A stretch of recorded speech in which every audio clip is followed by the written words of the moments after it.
इनके माता पिता वे एक ब्राह्मण थे। तो विप्र कुल के दो दंपति दोनों नित्य एकादशी पर श्री पंडरीनाथ भगवान का दर्शन करने जाते थे। एक दिन की बात पंडित जी के मन में आया कि हम श्री पंडरीनाथ भगवान का भोग लगाने के लिए कुछ आम ले चलें। तो आम लेकर के पंडित जी और उनकी घरवाली दोनों जब मंदिर जाने लगे, तो ठाकुर जी तो इतने प्रेमी हैं भक्तों के कि मंदिर तक आम लेकर के आए, तब तक ठाकुर जी से प्रतीक्षा नहीं हुई। भगवान एक ब्राह्मण का रूप धारण करके बाहर ही चले गए और बाहर जाकर के वो ब्राह्मण दंपति से कहने लगे, हमको बहुत जोर की भूख लगी है, हम बहुत दिन से भूखे हैं, आपके पास बहुत सारे आम हैं, इसमें से 2-3 हमको दे दो। अभी कुछ दिन पहले वृंदावन में मैं था, तो एक भक्त आया, वैष्णव आते मिलने। उसने कहा, महाराज जी मैंने पहली बार सोचा कि मैं श्री जी को अमरूद का भोग लगाऊं, और मैं अमरूद लेकर के बड़े भाव से बरसाने जा रहा था। नहीं तो क्या हुआ, बोले रास्ता में एक जगह टेम्पू रुका हमारा ऑटो, इतने में महाराज जी बंदर आया और सबरे अमरूद फैला के और उनमें समेट करके भाग गए। और इतने सारे बंदर आए, सब लेके भाग, एक भी नहीं बचा। मेरा मन तो बड़ा खिन्न हुआ, श्री जी नाराज है मुझसे। मैंने कहा, अरे बाबड़े श्री जी नाराज ना है, श्री जी से प्रतीक्षा ना है भाई कि तू ऊपर तक आवेगो, ऊपर अमरूद पधरावेगो, और कहीं ये बाहर खड़े पुजारी ने तेरे द्वारा दिए गए अमरूद बांट दिए तो श्री जी को तो भोग नहीं लग पाएगा। और ऐसा ही होता है, पुजारी जी को जो दे दो पुजारी जी थोड़ी देर दिखा के ऊपर सब में बांट देते हैं। तो श्री जी ने कही, इतने भाव से अमरूद लेके आ रहा हो, तो श्री जी ने अपनी गुप्त सेना भेजी, बोले बीचते ही हरण कर लाओ। और मैं सबरे अमरूद बंदर लेके भाज गए, श्री जी ने पा लियो, भोग लगा लियो। तो जब कोई बहुत प्रेम, बहुत आस्था, बहुत बहुत भाव से ठाकुर जी को कुछ चीज अर्पित करने जाता है ना, वो मंदिर तक पहुंचे नहीं पाता, उससे पहले ही ठाकुर जी स्वीकार कर लेते हैं। अब कभी ऐसी घटना घटे तो देखना, जबरदस्ती मत करना कि रबड़ी लेके गए और बंदर कोई दिखा रहे हैं दूर से, जे ले जाए तो हम समझेंगे कि हाँ भोग लगेंगे। जबरदस्ती नहीं, अपने आप ऐसी कोई योजना बने तो समझ जाना कि श्री ठाकुर जी ने पा लिया। तो भगवान पहुंच गए, दंपति के पास जाके कहने लगे, बोले हमको आम दे दो, बहुत जोर की भूख लगी है, आप इतने सारे आम लेके जा रहे हो, उनमें से 2-3 ही दे दो। तो विप्र दंपति ने सोचा, कोई बात नहीं, 2-3 आम इनको दे देते हैं, बाकी धो धा के फिर पंडरीनाथ जी का भोग लगा देंगे। लीजिए लीजिए भैया, आप लोग पाओ। अब जैसे ही ब्राह्मणी ने आम दिया, और चोखो मेला जी खूब जोर जोर से वो पंडरीनाथ भगवान जिस रूप में आए थे उस रूप में बढ़िया प्रेम से फल पाने लगे। लेकिन वो क्या करते, थोड़ी देर तो आम चूसते, पूरा आम नहीं पाते, थोड़ा सा उसमें छोड़ देते और फिर ब्राह्मणी की गोद में ही डाल देते। एक आम पाया, ये है श्री पंडरीनाथ भगवान। अब दर्शन हो गए पूरे, और ये असली चित्र है श्री पंडरीनाथ भगवान का। अब हमको ही देखो, कथा सुनो। तो यही ठाकुर जी ब्राह्मण का रूप धारण करके गए, और महाराज आधे आधे आम चौंके और चौंक करके उनकी गोद में डालते जाएं। बेचारे ब्राह्मण देवता दंपति एक दूसरे को देखने लगे, बोले कि ये क्या कर रहे हैं। बोले कोई बात नहीं। 2-4 आम पा करके और उच्छिष्ट छोड़ छोड़ करके उनकी गोद में ब्राह्मण तो चले गए। अभी दोनों दंपति सोचने लगे, कोई बात नहीं, 2-3 आम बचे, इनको धो के पंडरीनाथ भगवान का भोग लगा देंगे, और ये जो आम ये हमारी गोद में छोड़ गए, इनको बांध लो, कोई जानवर या कोई जीव मिलेगा उसको दे देंगे। अभी इनमें आम बचे हैं, कोई जीव खा लेगा। जैसे ही दोनों आगे बढ़े तो ब्राह्मण तो थोड़े आगे चले गए, पत्नी धीरे धीरे पीछे आ रही थी। तभी उसको अचानक इतना भार लगने लगा, वो जो उसने झोली सी बनाई थी, इतना भार लगने लगा कि एक तरफ की ओर वस्त्र खिंचने लगा। जैसे उसने देखा मेरी झोली इतनी भारी हो गई, खोल करके देखा तो वहीं एक नन्हा सा बालक था, उसी का नाम पड़ा चोखो मेला। उनका नाम चोखो मेला इसलिए पड़ा क्योंकि भगवान ने आम चौंक करके और गोद में मेल दिया, इसीलिए नाम उनका चोखो मेला। अब इनके कोई माता पिता नहीं है, ये ठाकुर जी ने इनको भेजा है। और ठाकुर जी जिसको भेजते हैं ना, वो निश्चित है कि संसार के भक्तों को पथ दिखाने के लिए भेजते हैं। हमने एक चीज अनुभव की भैया, अधिकतर भक्तों के चरित्रों में देखा गया कि उनका जन्म सामान्य हमारी तरह नहीं हुआ, कुछ ना कुछ अलग होता है। जैसे गोस्वामी तुलसीदास जी महाराज के लिए आता है कि जैसे ही उनका जन्म हुआ, जन्म लेते ही उनके 3200 दांत थे। बालक के दांत होते हैं जन्म लेते ही, तो गोस्वामी जी के दांत थे। और उनके परिवार और गांव के लोगों ने यह सोचा कि ओहो, इसके तो सारे दांत निकल आए, ये अपशगुन बालक है, अपशगुन मान करके उनको थोड़ा किनारे कर दिया। वही गोस्वामी तुलसीदास जी बन गए। सूरदास जी महाराज जन्म से ही अंधे हुए, उनके नेत्र ही नहीं थे।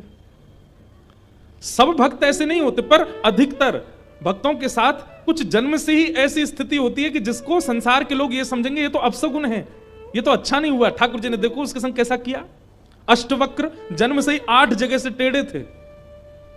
ऐसी चोखो मेला।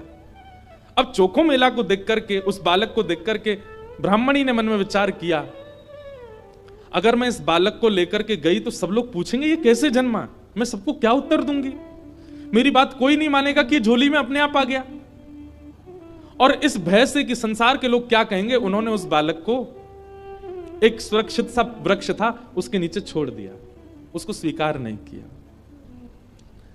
तभी कुछ चर्मकार वहां से निकल रहे थे, उनमें से एक की दृष्टि पड़ी और उस रोते हुए बालक को देख करके उन्होंने उसको स्वीकार किया और भगवत प्रसाद मान करके एक चर्मकार परिवार ने चोखो मेला जी का पालन पोषण किया। धीरे धीरे वो बड़े हुए। अब क्योंकि उनके माता पिता चर्मकार परिवार के हैं, इसलिए कई जगह उनको मंदिर में जाने से रोक दिया जाता। पर ठाकुर जी तो किसी की जात पात नहीं देखते ना, ठाकुर जी तो सबसे प्रेम करते हैं। बंधुओं, ये सब हमने बनाया, हम मानवों ने कर दिया है ये सब विभाजन।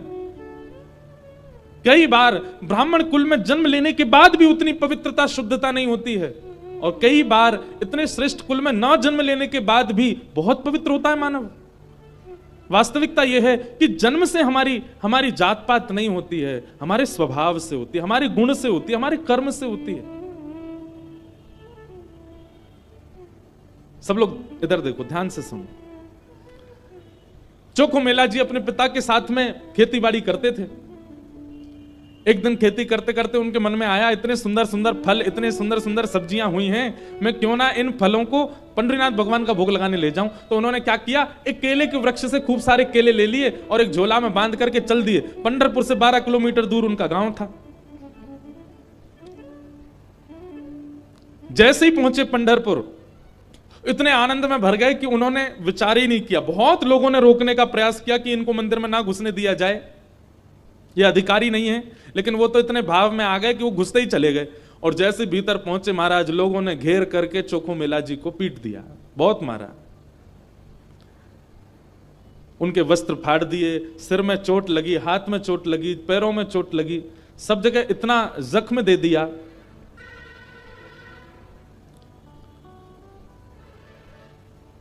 चोखो मेला जी रोते रोते वापस आ गए। पंडरीनाथ भगवान को भोग नहीं लगा पाए।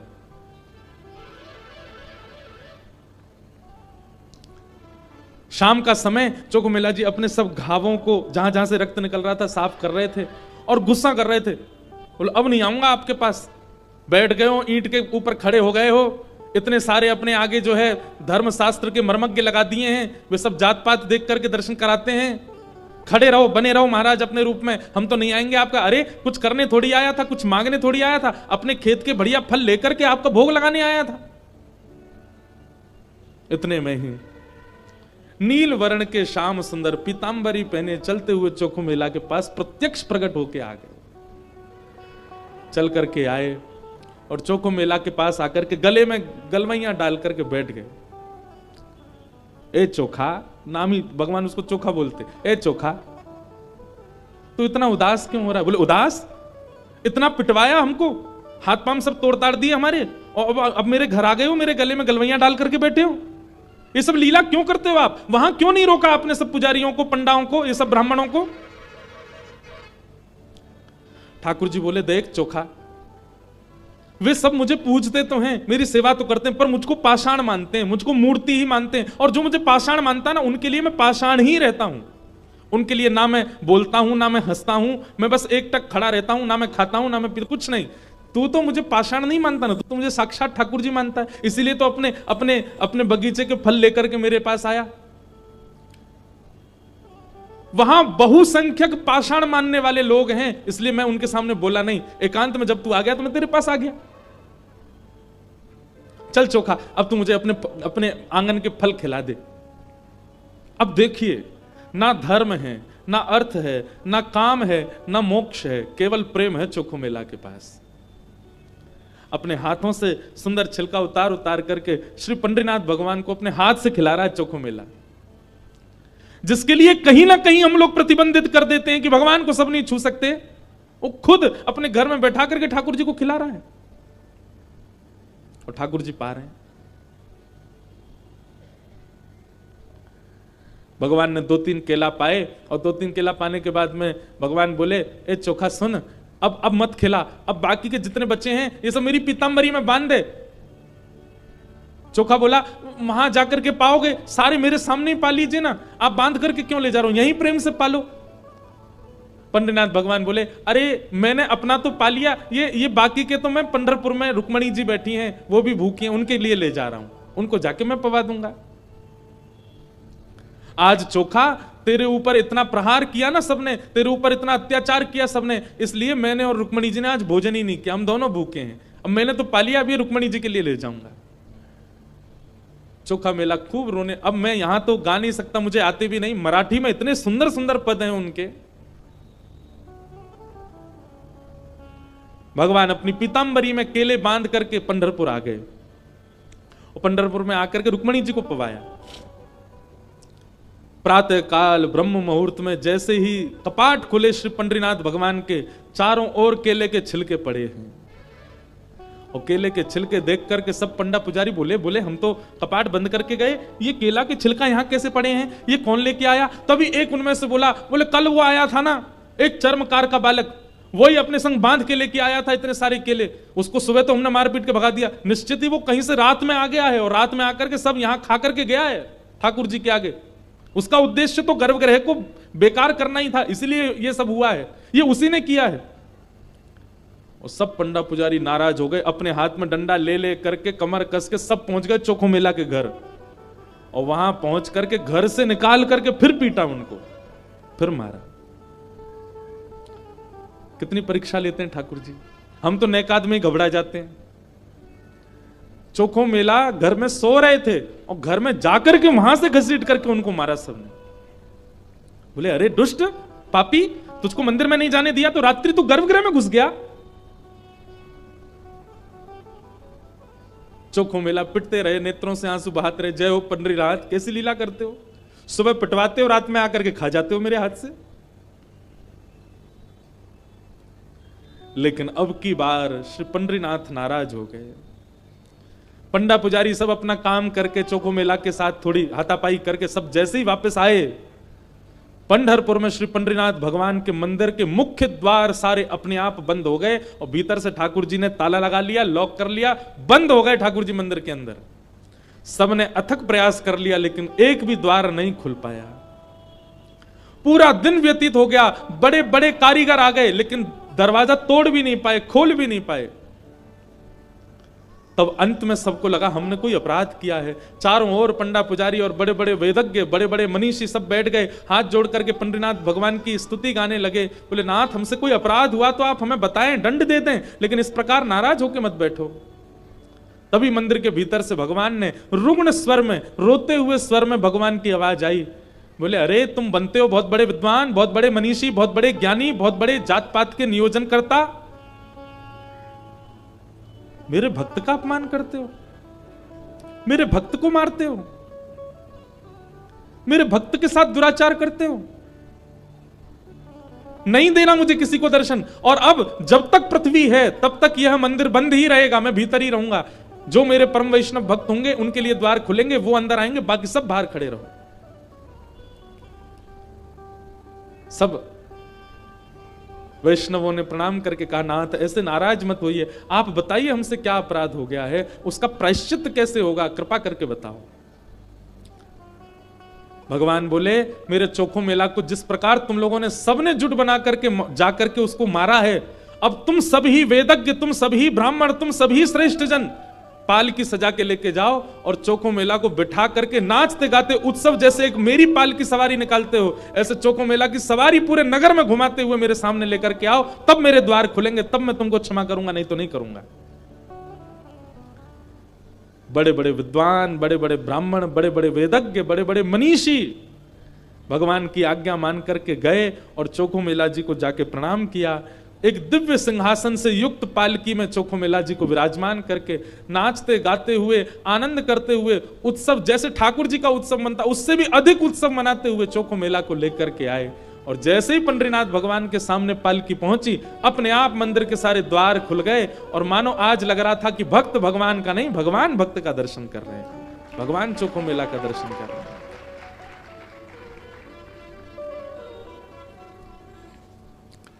प्रेम बड़ा है, ज्ञान बड़ा नहीं। ज्ञान आवश्यक है, वैराग्य आवश्यक है, सब कुछ आवश्यक है, पर प्रेम प्रधान है। प्रेम के बगैर कहीं ना कहीं आप ठाकुर जी से दूर ही रहोगे। इसलिए भैया ज्ञान बहुत आवे इसकी कामना मत रखो, हमारा जप बहुत बने इसकी भी कामना मत रखो, हमारा नियम बहुत बने इसकी भी कामना मत रखो, हम नित्य तीर्थ जाते रहें ऐसी कामना भी मत रखो। कामना केवल एक रखो, हम जहां भी रहें, जैसे भी रहें, जिस स्थिति में रहें, हमारा प्रेम सदा बढ़ता रहे ठाकुर जी के प्रति। और श्रीमद् भागवत प्रेम प्रकट कराने वाला ग्रंथ है। ज्ञान चाहिए तो अन्य शास्त्रों को पढ़ लीजिए, वैराग्य चाहिए तो अन्य शास्त्रों के पास चले जाइए, लेकिन प्रेम चाहिए तो भागवत जी की शरण में आइए। प्रेम के वश अर्जुन रथ हाँ क्यों, प्रेम के वश अर्जुन रथ हाँ क्यों, भूल गए ठकुराई हो, भूल गए ठकुराई। क्यों? सबसे ऊंची प्रेम सगाई, सबसे ऊंची प्रेम सगाई, सबसे ऊंची प्रेम सगाई, सबसे ऊंची प्रेम सगाई। हे दुर्योधन की मेवा त्यागी, दुर्योधन की मेवा त्यागी, दुर्योधन की मेवा त्यागी, दुर्योधन की मेवा त्यागी। साक विदुर घर खाई, ओ साक विदुर घर खाई, हाँ साक विदुर घर खाई, ओ साक विदुर घर। करताल बजा के गाओ।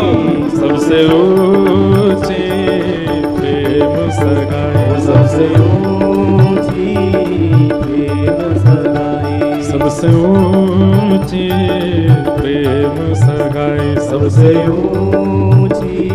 श्री राधा रमण लाल की।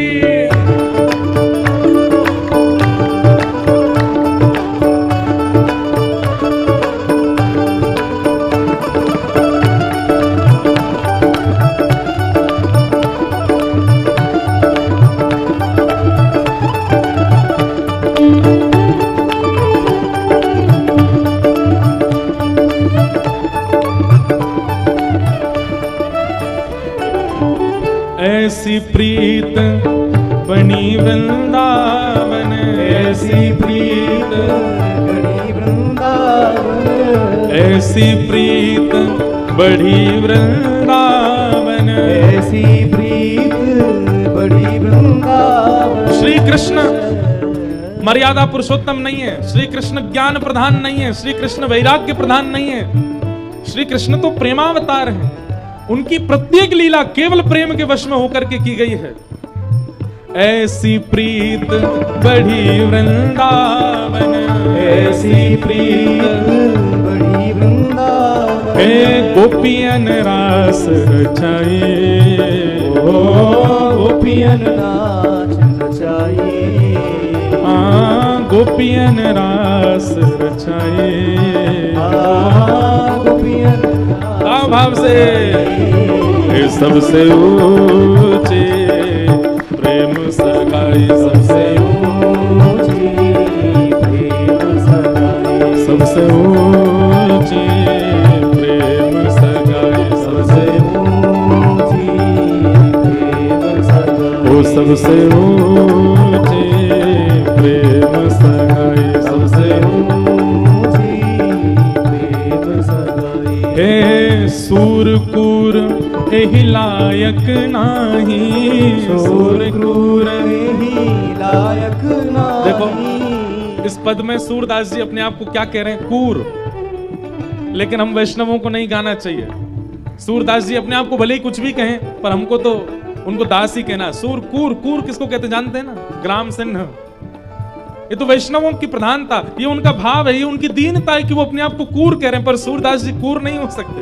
सूर तो सूर ही हैं, इसलिए हम नहीं गाएंगे। हम तो यही कहें, सूरदास एहि लायक नाही, सूरदास एहि लायक नाही, सूरदास एहि लायक नाही, सूरदास एहि लायक। किस लायक नहीं है? हे केहू विधि करहूं बढ़ाई, केहू विधि करहूं बढ़ाई, हाँ कहीं विधि करहूं बढ़ाई, कहीं विधि करहूं बढ़ाई। ओ सबसे ऊंची प्रेम सगाई, सबसे ऊंची प्रेम सगाई, सबसे ऊंची प्रेम सगाई, सबसे ऊंची प्रेम सगाई। हे दुर्योधन की मेवा त्यागी, दुर्योधन की मेवा त्यागी, दुर्योधन की मेवा त्यागी, दुर्योधन की मेवा त्यागी। हे साक विदुर घर खाए, ओ साक विदुर घर खाए, हाँ साक विदुर घर खाए, ओ साक विदुर घर खाए। ओ सबसे ऊंची प्रेम सगाई, सबसे ऊंची प्रेम सगाई। ये राधे राधे गोविंद गोविंद राधे राधे राधे गोविंद गोविंद। हे गोविंद राधे गोपाल राधे, गोविंद राधे गोपाल राधे, गोविंद राधे गोपाल राधे, गोविंद राधे गोपाल राधे, राधे गोविंद गोविंद राधे, राधे राधे गोविंद गोविंद। श्री राधे राधे गोविंद गोविंद राधे, राधे राधे गोविंद गोविंद राधे, श्री राधे राधे गोविंद गोविंद राधे, राधे राधे गोविंद गोविंद राधे। श्री गोविंद राधे गोपाल राधे, राधे गोपाल राधे, गोविंद राधे गोपाल राधे, गोविंद राधे गोपाल राधे। जय गोविंद राधे गोपाल राधे, जय गोविंद राधे गोपाल राधे, जय गोविंद राधे गोपाल राधे, जय गोविंद राधे गोपाल राधे। हे प्यारे राधे राधे गोविंद गोविंद राधे, राधे राधे गोविंद गोविंद राधे, जय राधे राधे गोविंद गोविंद राधे, राधे राधे गोविंद गोविंद राधे। श्री राधे राधे गोविंद गोविंद राधे, राधे राधे गोविंद गोविंद राधे, प्यारे राधे राधे गोविंद गोविंद राधे, राधे राधे गोविंद। जय जय श्री राम। तो धर्म आवश्यक है, अर्थ आवश्यक है, कामनाएं काम आवश्यक है, मोक्ष भी आवश्यक है, परंतु प्रेम के आगे नहीं। प्रेम प्रधान है। या फिर ऐसा कह दें कि धर्म में, मोक्ष में, प्रेम में, धर्म में, मोक्ष में, काम में और अर्थ में त्रुटि हो सकती है, लेकिन प्रेम यदि प्रधान है तो वहां की त्रुटि नजरअंदाज कर दी जाती है। प्रेम प्रधान होना चाहिए। भागवत की कथा वही सिखाती है। क्योंकि भागवत जी की रचना ही प्रेम के कारण हुई।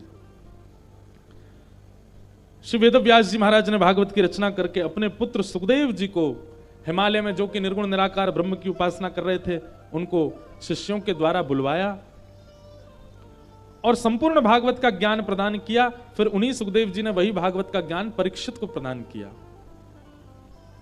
प्रश्न हुआ, ये परीक्षित कौन है? तब यहां से महाभारत का प्रसंग प्रारंभ हुआ कि यदा मृधे कौरव संजयाना वीरेस्वथो वीरगतिं गतेषु ब्रकोदरा विद्गदा विमर्श भ्रगनो रुदंडे धृतराष्ट्रपुत्रे। महाभारत का प्रसंग। सब लोग सावधानी से सुनो, इधर देखो। थोड़ा महाभारत का प्रसंग है। महाभारत का युद्ध पांडव जीत चुके हैं और पांडवों के भीम ने दुर्योधन की जंघा तोड़ करके महाभारत का युद्ध अपने पक्ष में लिया है। जिस बात से हैरान दुर्योधन अब सोच रहा है कि मैं कैसे भी करके इनको मारूं। बंधुओं, एक पाप का एक सिम्टम सुनना चाहेंगे? हमारे अंदर पाप आया है तो एक लक्षण हमारे अंदर आएगा। क्या? हम किसी से ईर्ष्या करते हैं, द्वेष करते हैं, किसी के प्रति छल करते हैं, कपट करते हैं। ये सब पाप का ही स्वरूप है। परंतु पाप हावी हो जाएगा तब हम अधर्म का मार्ग लेकर के कैसे भी सामने वाले का अनित करने का विचार करने लग जाएं, तो समझ जाना पाप आपके भीतर घर कर चुका है। ठीक है, आपसे ज्यादा श्रेष्ठ कोई बन गया, ईर्ष्या हुई, इतना चलेगा, लेकिन आपने कुछ किया नहीं, अपने काम में लगे रहे। लेकिन जिस दिन ईर्ष्या के कारण आप उसका अनहित करने का मन बनाने लग जाओ, उसी दिन समझ जाना कि पाप आपके चित्त में भयंकर रूप से विद्यमान हो गया। ईर्ष्या हो रही है यहां तक ठीक है, पर ईर्ष्या के कारण आप उसका अनहित करने लग जाओ और उसी की योजनाएं बनाने लग जाओ, यह पाप आपके चित्त में घर करके बैठा है, उसी का परिणाम है।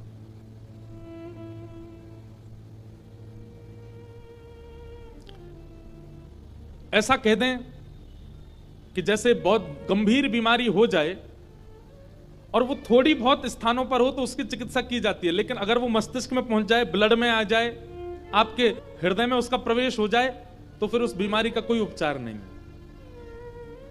ईर्ष्या का उपचार है। अगर आपको किसी से ईर्ष्या हो रही है तो उसका उपचार है, एक दिन ईर्ष्या नष्ट हो जाएगी। लेकिन ईर्ष्या के कारण अगर आपने उसका अनहित सोचा, विचार किया और करने भी लग गए, उसका उपचार नहीं होगा। उसका उपचार तो नाश है बस। कई लोग ईर्ष्या में इतने चले जाते हैं कि उसके नाश के लिए वे लोग यत्न तक करते हैं, वे लोग प्रयत्न तक करते हैं, वे लोग टौने टोट के करते हैं सामने वाले के साथ कुछ बुरा हो। अरे कहां तक कहें, मंदिर भी इसीलिए जाते हैं कि हमारा पड़ोसी आजकल बहुत चौड़ रहा है, बहुत बढ़िया कमा रहा है, खा रहा है, सब बढ़िया चल रहा है, उसके संग कुछ अनहित होना चाहिए, इसलिए मंदिर जा रहे हैं। समझ जाइए कि आपके ऊपर कलयुग का पाप का पूर्ण रूपेण प्रभाव हो चुका है, क्योंकि आप ईर्ष्या से ऊपर उठ करके अब उसका अनहित चाहते हैं।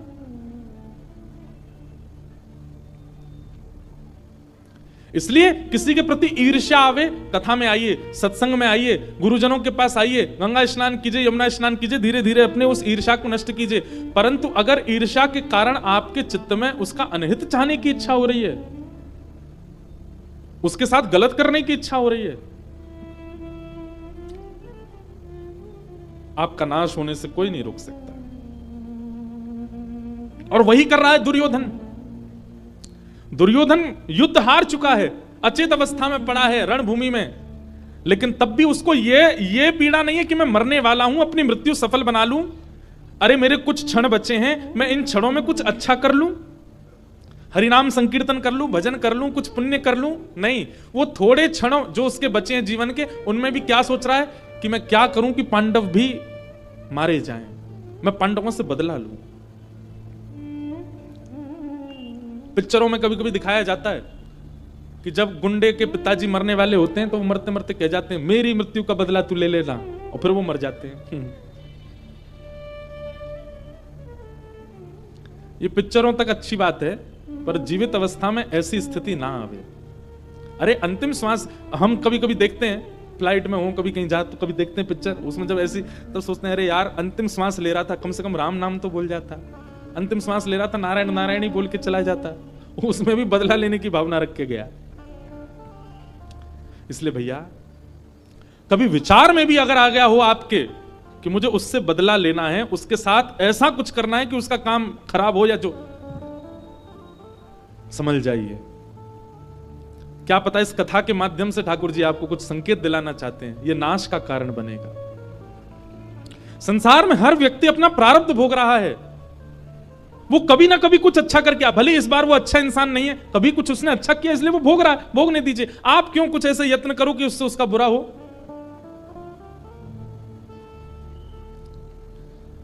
दुर्योधन अचेत अवस्था में पड़ा है और उसी समय गुरुपुत्र अश्वत्थामा दिखाई देते हैं दुर्योधन को। दुर्योधन कहता है अश्वत्थामा तुम्हें मेरा एक काम करना है। क्या? हम रणभूमि में तो पांडवों को नहीं मार पाए, पर अब हमें छल से उनको मारना होगा। हम महाभारत का युद्ध तो हार गए, पर हम यदि हस्तिनापुर की गद्दी पर नहीं बैठे तो ये पांडव भी नहीं बैठने चाहिए। अश्वत्थामा कहने लगा क्या करना है बताओ। बोले रणभूमि में तो नहीं मार पाए, सोते हुए इन योद्धाओं को इनके शिविर में जाके मार दो, सोते हुए मार दो। किसी को क्या पता चल रहा, हम भी मारे गए वो भी मारे गए, हस्तिनापुर की गद्दी पर ना हम बैठेंगे ना वो, कम से कम चैन से मर तो पाएंगे। कितनी विषम स्थिति है कि व्यक्ति को किसी को पीड़ा देने में चैन मिलता है। ये पाप नहीं है तो क्या है, ये कलयुग का महाप्रभाव नहीं है तो क्या है। किसी को पीड़ा में देख करके आपको प्रसन्नता होने लग जाए, किसी को पीड़ा में देख करके आप खुश होते हो, ये महापाप है।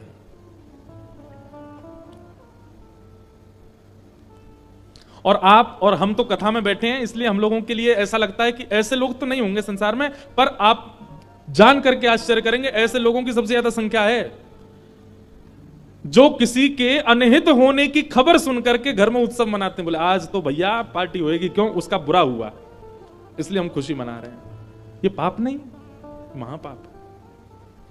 किसी की मृत्यु की बात सुनकर के एक परिवार खुश हो रहा है, किसी के ऊपर कोई केस हो गया, जेल चला गया, कुछ गलत हो गया, उसके हाथ पांव टूट गए, कुछ हो गया और एक परिवार प्रसन्न हो रहा है, ये महापाप नहीं है, ये महापाप है।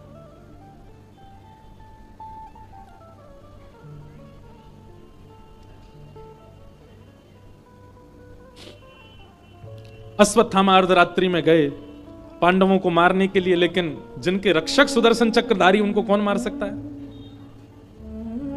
पांडवों को अर्धरात्रि में ही लेकर के भगवान कहीं और चले गए। अश्वत्थामा ने आकर के सोते हुए, अंधेरे के कारण देख नहीं पाया, द्रौपदी के सोते हुए बालकों को मार दिया और उनके सर धड़ से अलग करके एक थैला में भर के ले गया दिखाने के लिए दुर्योधन को कि देखो मैंने अपना काम कर दिया।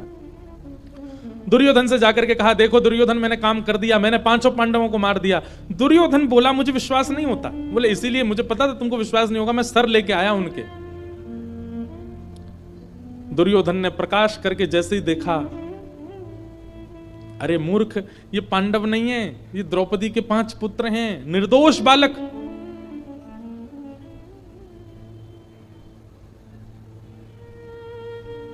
पांडवों का उत्सव मनना था परंतु मातम मनने लगा।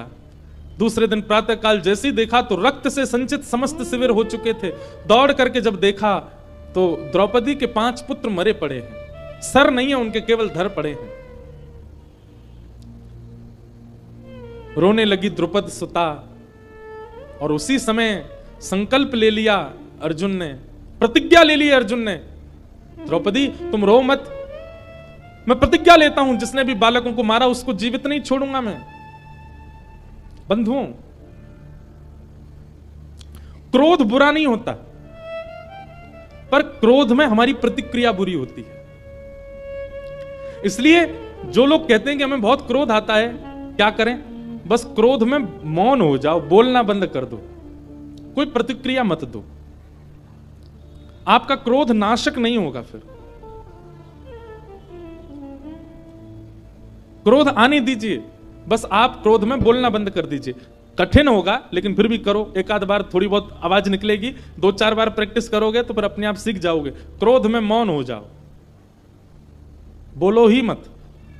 चाहे कोई कितना भी छेड़े, कितना भी बुलवावे, कितनी भी कस्में वादे कर दे, फिर भी मत बोलो। जब तक मत बोलो जब तक क्रोध शांत ना हो जाए।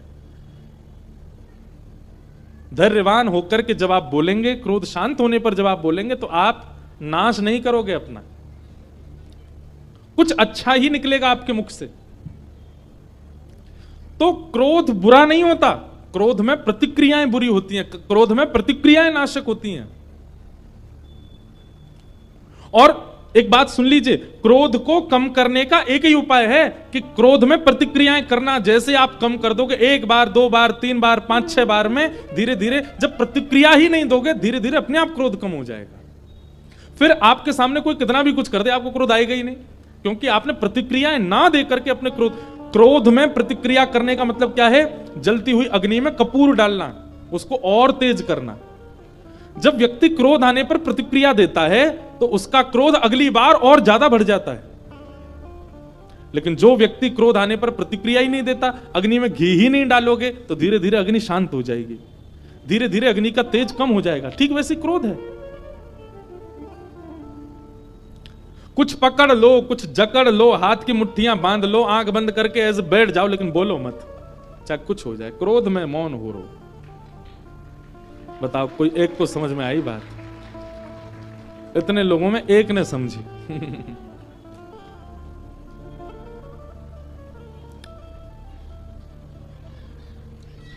अर्जुन ने प्रतिज्ञा ले ली कि मैं इन बालकों के हत्यारे को जीवित नहीं छोड़ूंगा। भगवान बोल रहे हैं, अर्जुन क्रोध में कोई निर्णय मत लो। लेकिन क्रोधी व्यक्ति किसी की सुनता नहीं है। अर्जुन बोला, आप रहने दीजिए द्वारिकाधीश, अब तो पानी सर से ऊपर जा चुका है, हमारे निर्दोष बालकों को मार दिया। मैं प्रतिज्ञा लेता हूं कि मैं इन बालकों के हत्यारे को जीवित छोड़ूंगा नहीं। भगवान बोले, अर्जुन क्षत्रिय यदि प्रतिज्ञा ले ले और उस प्रतिज्ञा को पूर्ण ना करे तो उसको 2000 वर्ष के लिए प्रेत बनना पड़ता है, नरक में जाना पड़ता है। अर्जुन बोला, तो आप क्या समझ रहे हैं? मैं केवल बात बना रहा हूं? अरे मैं आपको वचन देके कहता हूं कि जिसने बालकों का हत्या की है उसको जीवित नहीं छोड़ूंगा। भगवान बोले, देख लो। लेकिन क्रोधी व्यक्ति अपने आप को उस समय बहुत बलवान मान लेता है, वो सोचता है कि मैं कर ही दूंगा ये काम। भगवान ने 2 बार रोका लेकिन अर्जुन नहीं माना। मैं प्रतिज्ञा लेता हूं बालकों के हत्यारे को नहीं छोड़ूंगा। भगवान बोले, ठीक है।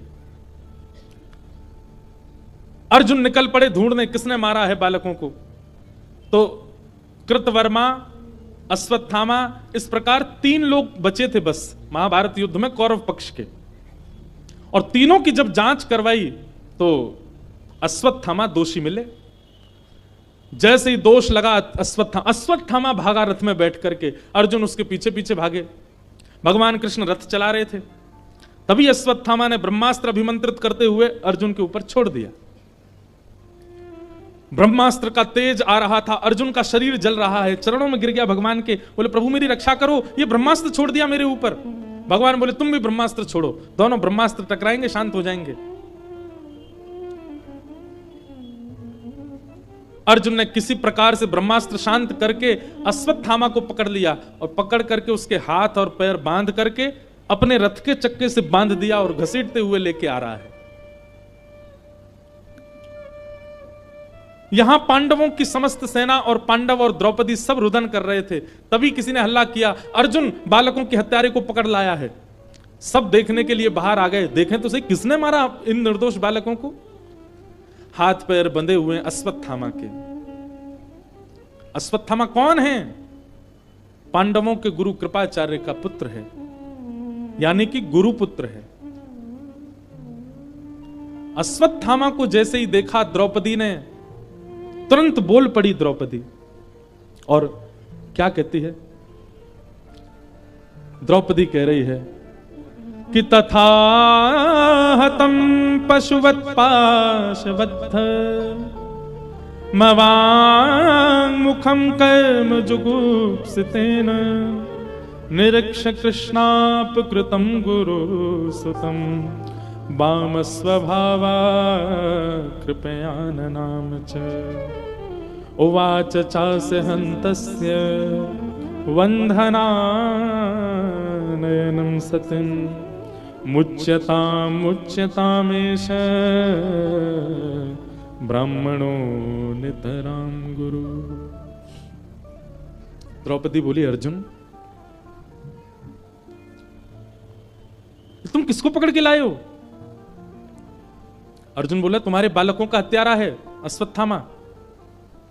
द्रौपदी बोली, तुम ये क्यों भूल गए हो कि ये हमारे गुरु का बेटा है, ये गुरुपुत्र है और गुरुपुत्र गुरु के समान होता है। अर्जुन, हम क्षत्रिय हैं और ये ब्राह्मण हैं, ब्राह्मण पूजनीय होता है। अर्जुन बोला, ये सब बातें बाद की विचार की होती है, पर आतताई का कोई धर्म नहीं होता, आतताई का कोई घर परिवार नहीं होता, ये आतताई है, बालकों का हत्यारा है। इसके प्रति ये भावना थोड़ी रखेंगे कि ये गुरुपुत्र है, ये ब्राह्मण है। और मैंने प्रतिज्ञा ली है कि मैं बालकों के हत्यारे को जीवित नहीं छोड़ूंगा, मैं तो इसको मारूंगा।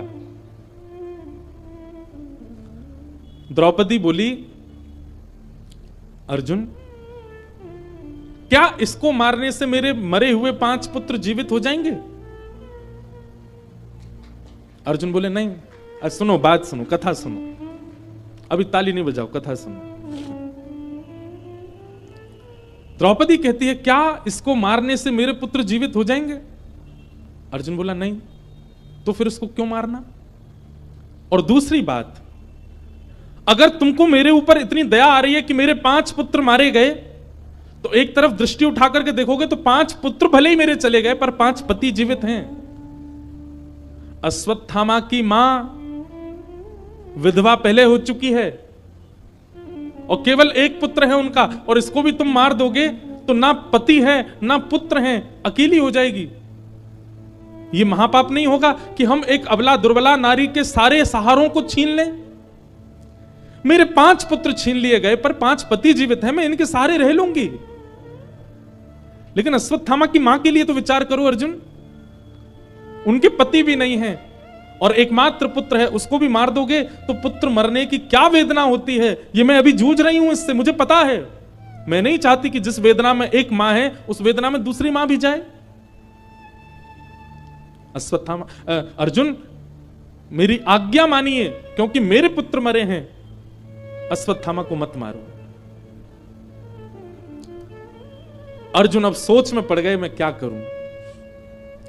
युधिष्ठिर की ओर देखा, भैया आप आज्ञा कीजिए, आप समझाइए ना द्रौपदी को। युधिष्ठिर कहने लगे, नहीं अर्जुन, द्रौपदी ठीक कह रही है, द्रौपदी की बात में बल है, अश्वत्थामा को मत मारो। भीम कहने लगा, बोले सबको छोड़ अर्जुन, तू तलवार मुझे दे, मैं मार देता हूं इसको। नकुल सहदेव की ओर देखा, नकुल सहदेव भी बोले, हम भी द्रौपदी के पक्ष में, इसको मत मारो। प्रजा की ओर देखा तो प्रजा कहने लगी, हमारे हवाले कर दो, हम मार देंगे। और सबकी ओर देखते हुए जब अंत में श्री कृष्ण की ओर देखा तो आलोक्य वदनम सख्य, अर्जुन ने जब श्री कृष्ण की ओर देखा, अपने सखा की ओर देखा, भगवान ने जैसे मानो एक रूठा हुआ व्यक्ति अपना मुख फेर लेता है, ऐसे ठाकुर जी ने रूठ के मुख फेर लिया। क्यों? क्योंकि भगवान तो पहले ही मना कर रहे थे अर्जुन को कि अर्जुन ये प्रतिज्ञा मत ले, तू बालकों के हत्यारे को मार देगा। लेकिन अर्जुन ने तब नहीं माना था। भगवान के चरणों में प्रणाम करके बोलने लगा, बोले प्रभु आप आज्ञा कीजिए ना, मैं क्या करूं। भगवान बोले, नहीं नहीं, तू तो पहले ही निर्णय ले चुका था, अपनी प्रतिज्ञा पूरी कर। और मेरे से क्यों पूछ रहा है? द्रौपदी के बालक मारे गए हैं, द्रौपदी की जो आज्ञा हो वो कर। अब देख अर्जुन, तेरी प्रतिज्ञा है कि बालकों के हत्यारे को मारेगा तो इसको मार दे, लेकिन द्रौपदी के बालक मारे गए हैं तो द्रौपदी की आज्ञा के बिना तू नहीं मार सकता। द्रौपदी कहती है नहीं मारो तो इसको मत मारना। लेकिन भीम तुम्हारे बड़े भैया हैं, वो कह रहे हैं कि तू हट जा, मैं मार दूं, तो उनकी आज्ञा मानो। लेकिन युधिष्ठिर तुम्हारे सबसे बड़े भैया हैं, उनकी बात तो तुमको माननी चाहिए। वो कह रहे हैं मत मारो, तो तुमको नहीं मारना चाहिए। मारो मत मारो, मारो मत मारो, मारो मत मारो। भगवान ने इसी के बीच अर्जुन को छोड़ दिया। अर्जुन बोला सबकी छोड़ो, आप अपनी राय बताओ, मैं क्या करूं। भगवान मंद मंद मुस्काए, बोले सोच ले, दे दूं राय? बोले हाँ। करेगा ना पालन? बोले बिल्कुल करूंगा।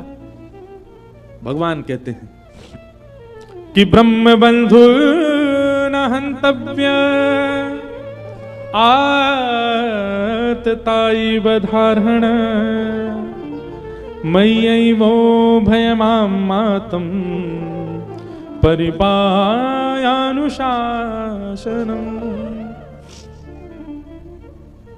अर्जुन, ब्राह्मण कैसा भी क्यों ना हो उसको मारना नहीं चाहिए। अश्वत्थामा ब्राह्मण है। हमारे शास्त्रों में दो विधान है, एक तो माताएं बहनों के और एक ब्राह्मण को।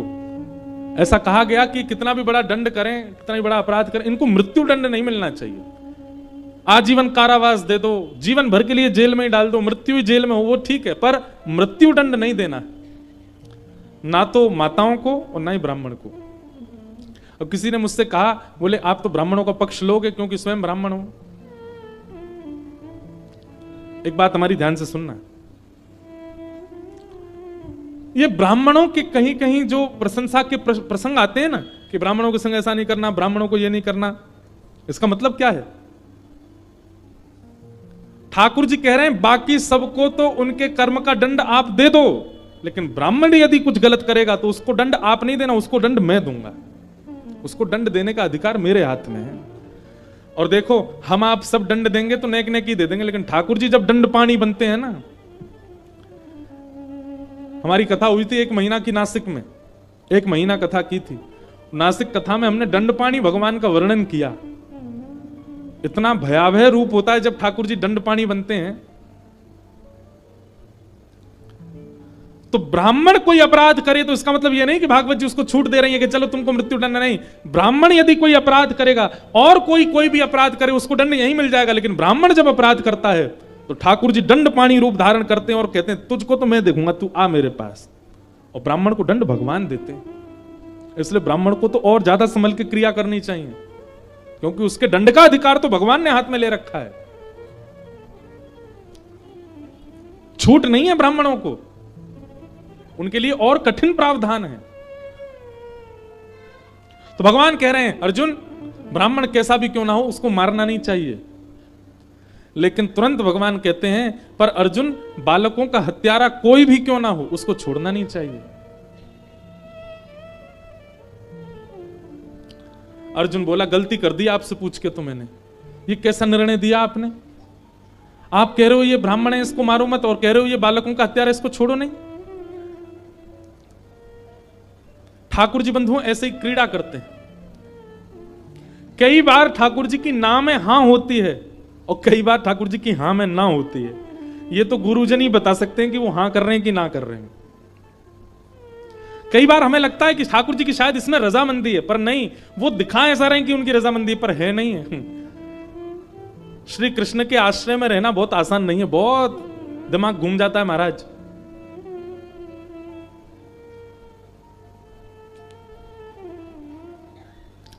हम अपने लाल जी से कभी कभी पर्ची डालते हैं उनके आगे, कोई समस्या हो या कोई उत्तर चाहिए हो, क्या करें क्या ना करें। तो जैसे कई बार होता है कि वहां जाएं कि नहीं जाएं, ठाकुर जी आप बताओ। तो 3 पर्ची डालते हैं, एक में हां, एक में ना, और तीसरी वाली डालते हैं कि ठाकुर जी कह रहे हैं जैसी तेरी मर्जी।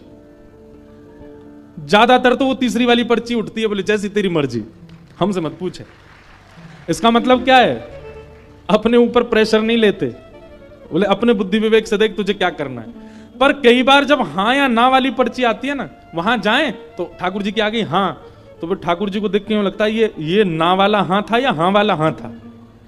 तो उस समय क्या करते हैं, फिर थोड़ी देर कथा का कुछ चिंतन करते हैं, थोड़ी देर कथा के कोई प्रसंग का ध्यान करते हैं, और फिर उस कथा का चिंतन ध्यान करते करते करते अपने आप उसी में ही उत्तर मिल जाता है हां या ना। तो श्री कृष्ण को समझना थोड़ा टेढ़ा तो है, पर समझ में आ जाए तो आनंद भी उतना ही है।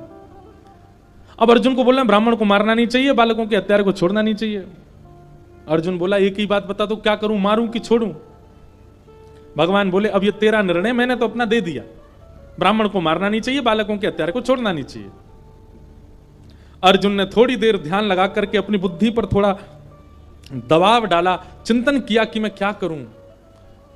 तब अर्जुन को समझ आया, ये ब्राह्मण है इसलिए इसको मृत्यु दंड नहीं दे सकते, ये बालकों के हत्यारा इसलिए इसको जीवित नहीं छोड़ सकते। इसका मतलब मुझे ऐसा कुछ करना है जिससे ये जीवित भी रहे और हर क्षण मरता भी रहे। और उसके लिए एक ही उपाय है, क्या? अश्वत्थामा गुरुपुत्र है, इसका बहुत सम्मान है, सब लोग इसको प्रणाम करते हैं, बहुत सम्मान करने वाले समस्त हस्तिनापुर के वासियों के मध्य इसका अपमान ही इसका मृत्यु दंड है। और भरी सभा भरे समाज में मणिम जहार मूर्धन्यम, उसके ब्रह्म तेज की मणि को निकाल करके अश्वत्थामा की आधी मूंछ आधी दाढ़ी और शिखा छेदन करके सबके सामने उसका अपमान करते हुए उसको जीवित छोड़ दिया। अब ये मृत्यु दंड से भी बड़ा दंड लग गया अश्वत्थामा को। अश्वत्थामा मानो प्रार्थना कर रहा था कि इससे अच्छा तो मार ही देते, जीवित क्यों छोड़ दिया, वो भी अपमान करके। अब तो अश्वत्थामा जहां से भी निकले सब ईंट पत्थर फेंकें, कंकड़ फेंकें, उसको अपशब्द कहें, कोई भी अपने घर में कोई भी उसका मुख देखना नहीं चाहता, सब उसके प्रति हीन भावना रखने लगे। जहां भी अश्वत्थामा पहुंच जाता है सब लोग अपने घरों में चले जाते हैं, छतों से ईंट पत्थर फेंकने लगते हैं। ऐसी अश्वत्थामा की स्थिति कर दी। ये जीते जी मृत्यु के समान हो गया अश्वत्थामा का। आज भी अश्वत्थामा जीवित है, चिरंजीवी है। अश्वत्थामा ने अपने अपमान का बदला लेने का मन बना लिया, बोले इसने ठीक नहीं किया मेरे साथ, मैं बदला तो लूंगा। पांडवों के 5 वंशधरों को मैंने मार दिया, अब इनके वंश में केवल एक बालक है जो इनका तर्पण करने वाला होगा, जिसका भी जन्म ही नहीं हुआ, जो अभी मां के गर्भ में है। कौन? अर्जुन के पुत्र अभिमन्यु की पत्नी के गर्भ में पल रहा नवजात बालक। यदि उसको मैंने मार दिया जन्म लेने से पहले ही, तो ये पांडव, इनके यहां कोई जल देने वाला भी नहीं बचेगा, इनके यहां कोई श्राद्ध करने वाला भी नहीं बचेगा। और गर्भवती उत्तरा को मारने के लिए ब्रह्मास्त्र छोड़ दिया अश्वत्थामा ने। उत्तरा के गर्भ की ओर जैसे ही ब्रह्मास्त्र आने लगा, व्याकुल हो गई उत्तरा, दौड़ने लगी द्वार की ओर। तभी देखा कि भगवान श्री कृष्ण रथ में बैठे हैं, चारों तरफ सब पांडव और हस्तिनापुर के वासी भगवान को विदा कर रहे हैं, भगवान द्वारिका को प्रस्थान कर रहे हैं। तभी दोनों भुजा उठा करके उत्तरा दौड़ी दौड़ी गई कि पाही पाही महायोगिल देव देव जगतपते नान्यम तद भयम पश्ये यत्र मृत्यु परस्परम। दौड़ी दौड़ी गई उत्तरा और भगवान के चरणों में प्रणाम करने लगी, हे जगतपति आप मेरी रक्षा करो, आप ही मेरी लाज बचा सकते हैं नाथ। उत्तरा को दोनों भुजा उठा के दौड़ते आते देख भगवान ने अपना रथ रोक दिया। तुरंत भगवान ने मनस्थिति पहचान ली, अरे अश्वत्थामा ने इसके ऊपर ब्रह्मास्त्र छोड़ दिया इसके बालक को मारने के लिए। भगवान एक रूप से बाहर खड़े हैं, दूसरे रूप से अंगुष्ठ मात्र रूप धारण करके उत्तरा के गर्भ में प्रवेश किया और अपनी चक्रा नाम की गदा को इतनी द्रुत गति से घुमाया, आकाश में ही ब्रह्मास्त्र नष्ट हो गया और उस बालक की रक्षा हो गई। नहीं मार पाया अश्वत्थामा। बंधुओं, महानता ये नहीं कि ठाकुर जी ने उत्तरा के गर्भ में प्रवेश करके बालक की रक्षा की, महानता ये थी कि जैसे आप सबने अभी ताली बजाई ना, ऐसी पांडवों ने भी ताली बजाई थी जब आकाश में ब्रह्मास्त्र नष्ट हो गया और सब जय जयकार करने लगे, द्वारिकाधीश की जय, कृष्ण कन्हैया लाल की जय, हमारे नटवर गोपाल की जय, अरे हमारे लाला ने आज उत्तरा के गर्भ के बालक को बचा लिया। महानता यह थी कि ठाकुर जी पांडवों को शांत करते हुए कहने लगे, अरे तुम पागल हो, मेरी जय जयकार क्यों कर रहे हो? सब कहने लगे आपने उत्तरा के बालक को बचाया। बोले मैं तो तुम्हारे सामने खड़ा हूं, मैं तो हिला भी नहीं यहां से, मैंने कैसे बचा लिया? पांडव बोले तो फिर कैसे बचा? बोले मैंने नहीं बचाया, उत्तरा के धर्म ने, उत्तरा के नियम ने, उत्तरा के पाठ पूजा ने, उत्तरा के पातिव्रत ने, उत्तरा के नियम धर्म ने उसकी रक्षा की है, मैंने उसकी रक्षा नहीं की। मतलब रक्षा करते तो ठाकुर जी हैं, पर श्रेय आपको ही दे देते हैं। अरे पहाड़ों पे गाड़ी चला रहा था मैं, आगे से ट्रक आया और मैंने ऐसे करके बचा ली गाड़ी, उस समय ठाकुर जी हंसते हैं।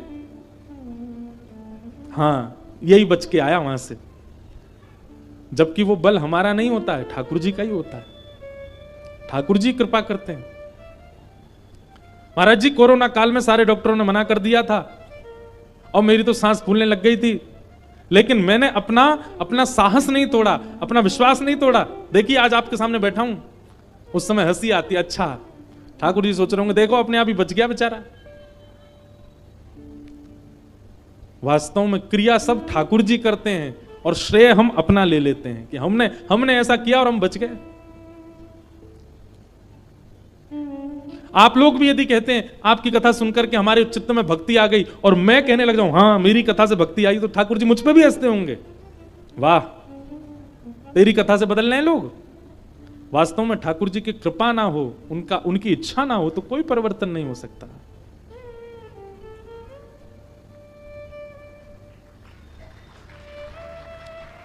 बड़े धीमे जागते हो आप लोग, आधी बात हो जाती तब तो याद आता।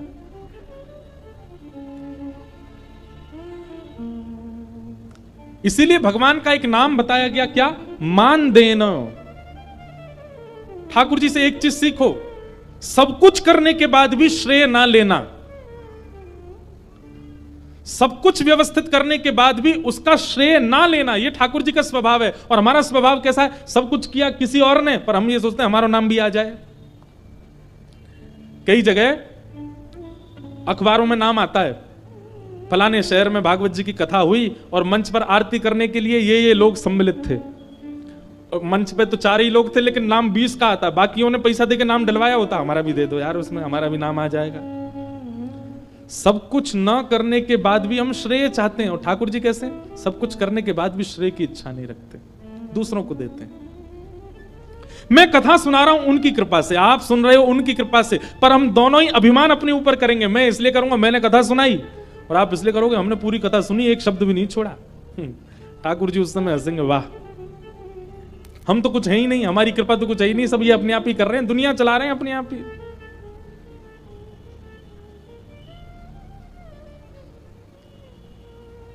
वाह। एक भाव है, कृपा की न होती जो आदत तुम्हारी, तो सुनी ही रहती अदालत तुम्हारी। कृपा की न होती जो आदत तुम्हारी, कृपा की न होती जो आदत तुम्हारी। कृपा तो ठाकुर जी करते हैं, हम लोग केवल उस कृपा को भूल करके अपना बल, अपना श्रेय, अपना भाव, अपना परिश्रम आगे कर देते हैं, पर करते सब ठाकुर जी। इसलिए भैया ठाकुर जी की कृपा का अनुभव करो हर क्रिया में। अरे कहां तक कहें, सुबह उठ जाते हैं ना, तो सुबह उठ करके भी यह भी कृपा माना करो कि नाथ रात में सोया था, मन बुद्धि चित्त सबसे शून्य हो गया था, एक प्रकार से मर ही गया था मैं, लेकिन आपने आज फिर मुझे जीवित कर दिया, मैं फिर आज का दिन देख पा रहा हूं आपकी कृपा। नहीं तो मैं तो मृतक हो गया था रात में। रात में चोर घर लूट करके चले जाते हैं, रात में डकैती डल जाती है, महाराज भूकंप तक आ जाता है, हमको पता ही नहीं चलता। क्यों? हम मृतक होते हैं। शयन अवस्था, निद्रा भी एक प्रकार की मरणावस्था है, लेकिन उस हर मरणावस्था के बाद भी हम पुनर्जीवित होते हैं। किसकी कृपा से? ठाकुर जी की कृपा से।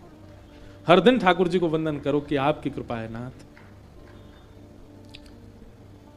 मेरा आपकी कृपा से सब काम हो रहा है, मेरा आपकी कृपा से सब काम हो रहा है।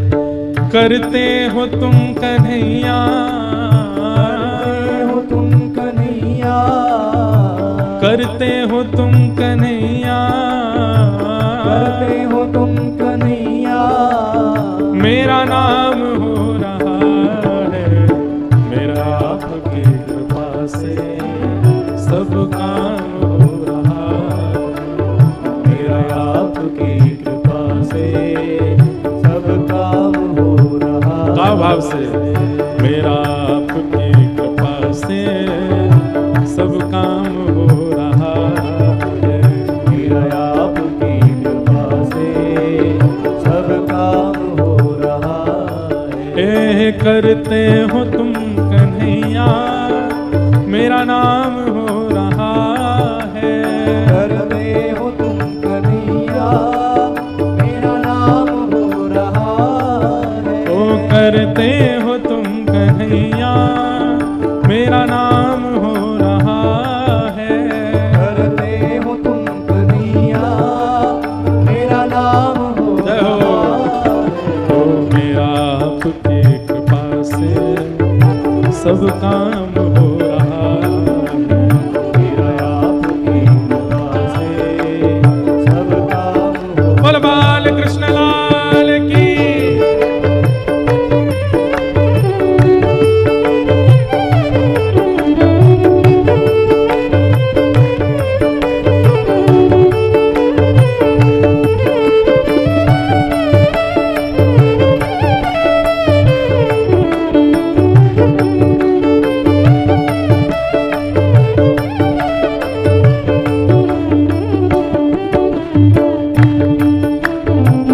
ताल बजा के गाओ भाव से।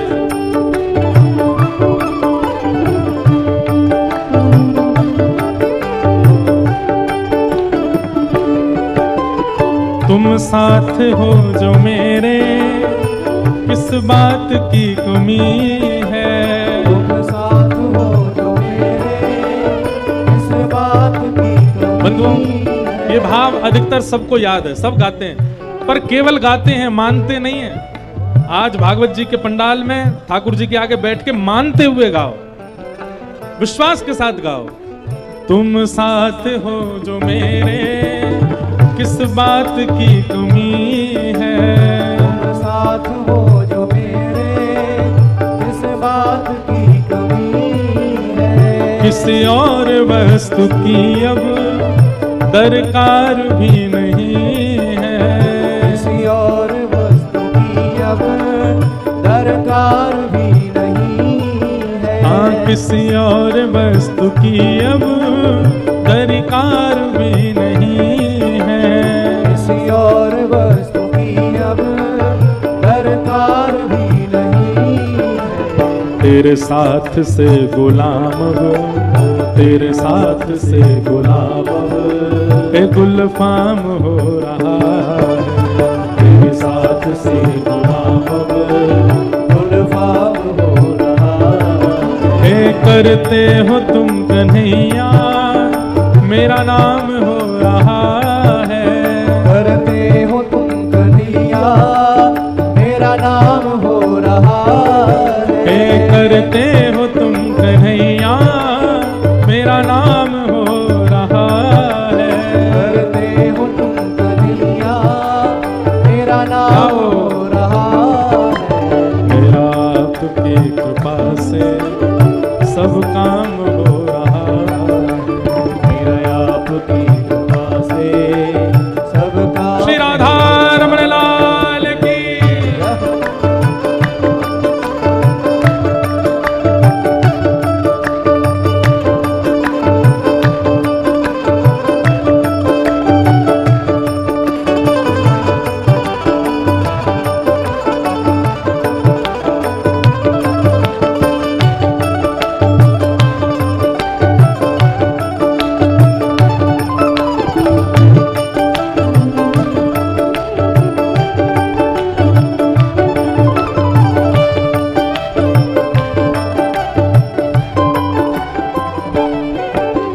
मैं तो नहीं हूँ काबिल तेरा पार कैसे पाऊं। मैं तो नहीं हूँ काबिल तेरा पार कैसे पाऊं। ओ मैं तो नहीं हूँ काबिल तेरा पार कैसे पाऊं। मैं तो नहीं हूँ काबिल तेरा पार कैसे पाऊं। टूटी हुई वाणी से गुणगान कैसे गाऊं।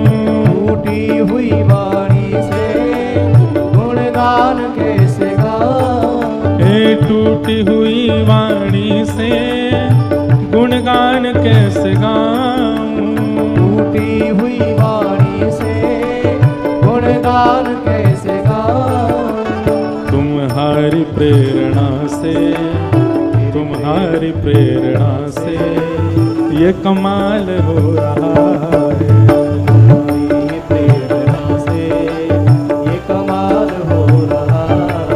करते हो तुम कन्हैया, करते हो तुम कन्हैया, करते हो तुम कन्हैया, करते हो तुम कन्हैया, मेरा नाम हो रहा है। मेरा आपकी कृपा से सब काम हो रहा है, मेरा आपकी कृपा से सब काम हो रहा है। मेरा आपकी कृपा से सब काम हो रहा है। मेरा आपकी कृपा से सब काम हो रहा है। हाँ, मेरा आपकी कृपा से सब काम हो रहा है। मेरा आपकी कृपा से सब काम हो रहा है। वैष्णव की एक पहचान है कि वो हर क्रिया, हर स्थिति, हर समय में यह विश्वास चित्त में रखता है कि ये मैं नहीं कर रहा हूं, ठाकुर जी कर रहे हैं। और एक और बात, अब इसमें कोई गलत काम करने वाला भी व्यक्ति ये सोचे कि ये भी ठाकुर जी कर रहे हैं, तो एक बार अंग्रेजों के जमाने में एक चोरी हुई बहुत बड़ी, और चोरी जब हुई तो चोर पकड़ा गया। तो जब उसके ऊपर केस हुआ तो जज साहब ने उसको सजा सुनाते समय कटघरे में बुलाया, उससे पूछा तुमने ऐसा क्यों किया? तो वो बोलता है होई सोई जो राम रचि राखा, राम जी ने जो रच रखा है वो होगा। उससे सेठ के यहां पर लाखों का जो लूटमार हुई वो लुटवाना था राम जी को, इसलिए वो हुआ। इसमें मेरी कोई गलती नहीं, राम जी चाहते थे इसलिए मैंने किया। जज साहब भी बोले अच्छा, बहुत अच्छी बात है। बोले तुमने वो वाली चौपाई नहीं सुनी? बोले क्या? विश्व कर्म प्रधान विश्व रचि राखा, जो जस करहि सो तस फल चाखा। और ऐसा कहकर के महाराज 10 वर्ष की सजा सुना दी, उसको डाल दिया। तो फिर अभिप्राय क्या है? अभिप्राय यह है कि जिस क्रिया को करने से आपको मान का अनुभव होता है, जिस क्रिया को करने से आपको आनंद का अनुभव होता है, जिस क्रिया को करने से आपको यश, वैभव, कीर्ति और सम्मान प्राप्त होता है, उस क्रिया के प्रति सदा यह भावना रखो कि ठाकुर जी करा रहे हैं। और जिस क्रिया करने से आप पाप के भागी बनते हैं, जिस क्रिया को करने से आपका अपमान होता है, जिस क्रिया को करने से समाज में आपकी निंदा होती है, कहीं ना कहीं उसको अपना प्रारब्ध समझो। इस प्रकार से व्यवस्थित अपना जीवन करेंगे तो फिर दूषित क्रिया होगी ही नहीं हमसे।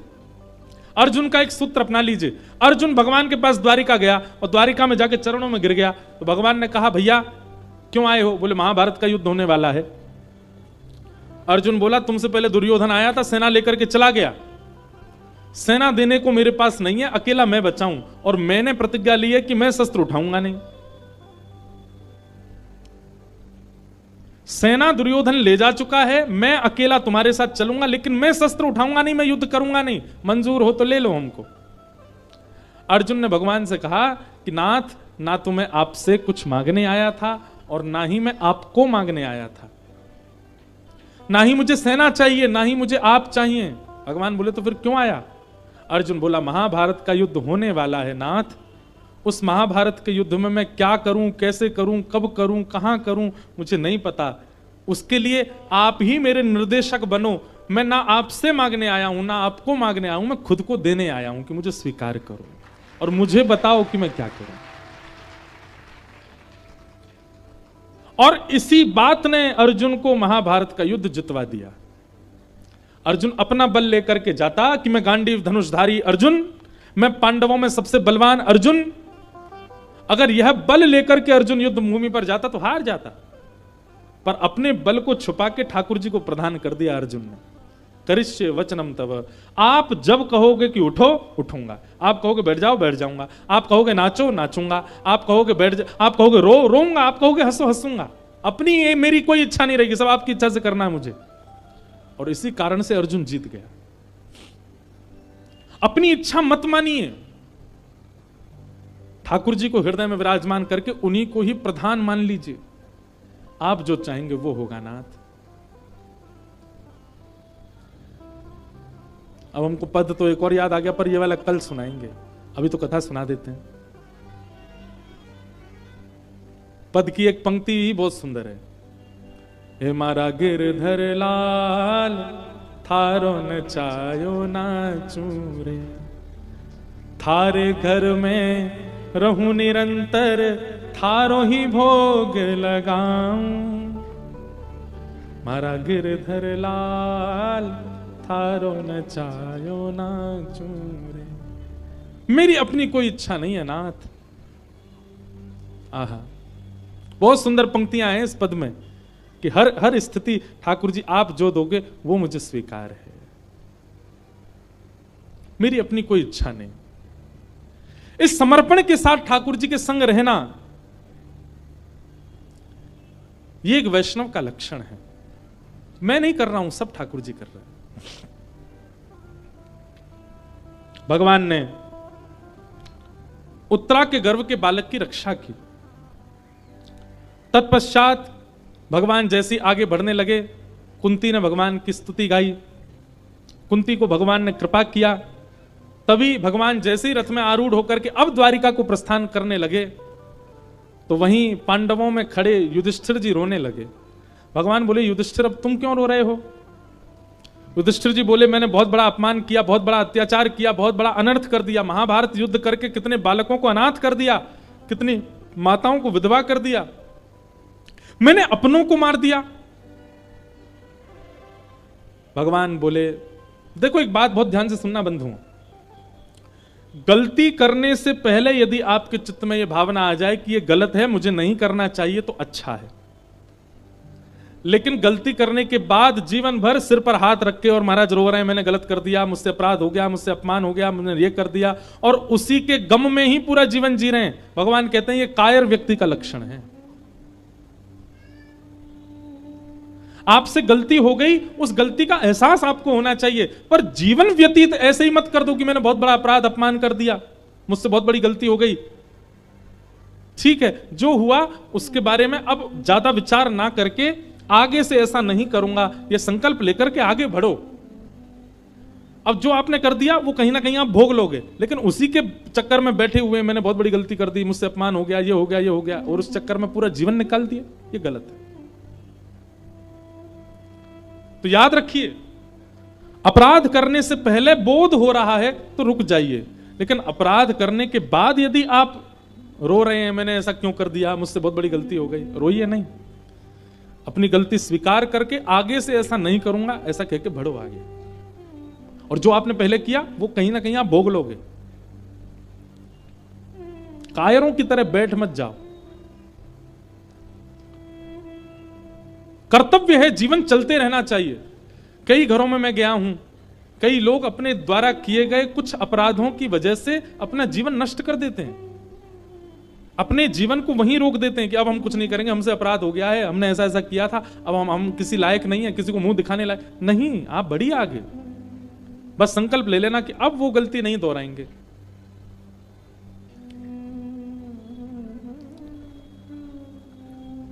युधिष्ठिर, युद्ध से पहले अर्जुन के मन में यह बात आई थी कि यह गलत है, मुझे इनको नहीं मारना चाहिए, तो मैंने उसको ज्ञान उपदेश किया। लेकिन सब कुछ हो जाने के बाद, इतनी माताएं विधवा हो गई, इतने बालक अनाथ हो गए, उनके पति, उनके पिता मारे गए, अब तुम सोच रहे हो कि मैंने बहुत बड़ी गलती की। अब सोचने से क्या फायदा, जब चिड़िया चुग गई खेत। तब भगवान बोले, अब मैं दोबारा से गीता तो नहीं सुनाऊंगा। युद्ध करने से पहले शंका हुई थी अर्जुन को तो मैंने गीता सुनाई थी, अब युद्ध करने के बाद शंका हो रही है तो मेरा भक्त गीता सुनाएगा, मेरा भक्त बचाएगा अब तो। और भगवान युधिष्ठिर आदि समस्त पांडवों को लेकर के रणभूमि में गए भीष्म पितामह के पास। देखो बंधुओं, क्रिया करने से पहले समझा देना ये सामान्य बात है, पर क्रिया बिगड़ने के बाद उसको संभलवाना ये विशेष बात है। घर में कोई सब्जी बना रहा है और सब्जी बनाने से पहले माँ आकर के बता दे इसमें इतना नींबू डाल देना, इतना नमक डालना और इतना हल्दी डालना, इतनी मिर्च डालना, ये एक बात है। लेकिन बालक ने पूरी सब्जी बिगाड़ दी, अब बिगड़ी हुई को संभलवाना, ये विशेष बात है। ठाकुर जी की क्रिया क्या है, बहुत ध्यानपूर्वक सुनिएगा। एक सूत्र दे रहे हैं हम। ठाकुर जी क्या करते हैं, बिगड़ने से पहले समझा देंगे, लेकिन बिगड़ जाने के बाद ठाकुर जी हाथ खड़े कर देते हैं, अब मेरे पास मत आवे, अब तो तेने बिगाड़ दियो। बिगड़ जाने के बाद तो भक्त ही काम आएंगे, बिगड़ जाने के बाद तो संत ही समझाएंगे, बिगड़ जाने के बाद तो वैष्णव ही संभाल सकता है, ठाकुर जी नहीं संभालते। ठाकुर जी पे तो एक ही बात है, मैंने पहले ही सब जगह ग्रंथों में कह रखा है ऐसा ऐसा मत करो, फिर भी तुम कर रहे हो, अब मेरी क्या गलती। लेकिन जब सब गलतियां कर देते हैं तो फिर संत कहते हैं आओ बैठो, हम बताते हैं अब तुमको क्या प्रायश्चित करना है, अब कैसे जीवन जीना है। रंगोली बनाने से पहले बालकों को समझा दिया जाए ऐसे बनाना, ये एक बात है, पर रंगोली बिगड़ जाने के बाद संभलवाना ये विशेष बात है।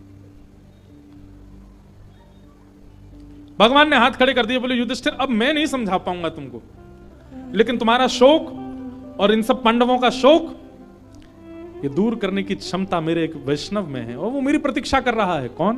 भीष्म पितामह। बंधु, हमारे रामानुज संप्रदाय में एक भक्त हुए, उनका नाम था श्री लालाचार्य जी। क्या नाम था? लालाचार्य। श्रीमद रामानुजाचार्य जी महाराज के परम शिष्य थे श्री लालाचार्य जी। बहुत ध्यानपूर्वक सुनिएगा।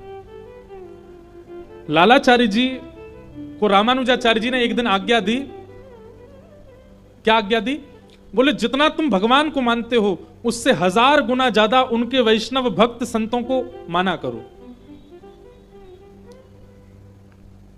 लालाचार्य जी बोले कोई चिकनी चुपड़ी बात नहीं करूंगा गुरुदेव, पर यह मुझसे हो नहीं पाएगा, मैं भगवान से 1000 गुना ज्यादा किसी को नहीं मान सकता। तो रामानुजाचार्य जी बोले 1000 गुना नहीं मान सकते तो 100 गुना ज्यादा मान लो, भगवान से 100 गुना ज्यादा श्रेष्ठ वैष्णवों को संतों को मानो। लालाचार्य जी बोले क्षमा करें मैं ये भी नहीं कर पाऊंगा। बोले 10 गुना ज्यादा मान लो। बोले क्षमा करें ये भी नहीं हो पाएगा। अच्छा ठीक है, तुम एक काम करो, तुम 1000 गुना 100 गुना 10 गुना ज्यादा मत मानो संतों को, भगवान के समान तो मान सकते हो। जितनी आराधना जितनी अर्चना तुम भगवान करते हो उतनी आराधना अर्चना उतने भाव तुम संत वैष्णव और भक्तों के प्रति रखो। लालाचार्य जी बोले गुरुदेव क्षमा करें, मैं भगवान के समान भी नहीं देख पाऊंगा संतों को। तो रामानुजाचार्य जी बोले क्या करें फिर? अच्छा तो फिर ठीक है, तुम 1000 गुना मत मानो, 100 गुना मत मानो, भगवान के समान भी संतों को मत मानो, पर तुम जैसे जितना अपने मित्रों को, भाइयों को, बंधुओं को, प्रेमियों को मानते हो उतना प्रेम तो संतों से वैष्णवों से कर सकते हो ना। लालाचार्य जी बोले हाँ ये कर सकता हूं। जैसे भाई बंधु सखा मित्र हैं वैसे मैं संत वैष्णव और तिलकधारी तुलसीधारियों को मान सकता हूं। भगवान के समान और भगवान से ज्यादा नहीं मान सकता, पर शास्त्र आज्ञा करते हैं। आप लोग भी बहुत ध्यान से सुनो, ठाकुर जी से ज्यादा, लीला तो आगे सुनाऊंगा पर एक बात आप लोग सुनो, ठाकुर जी से ज्यादा ठाकुर जी के वैष्णवों को मानने से ठाकुर जी और जल्दी प्रसन्न होते हैं।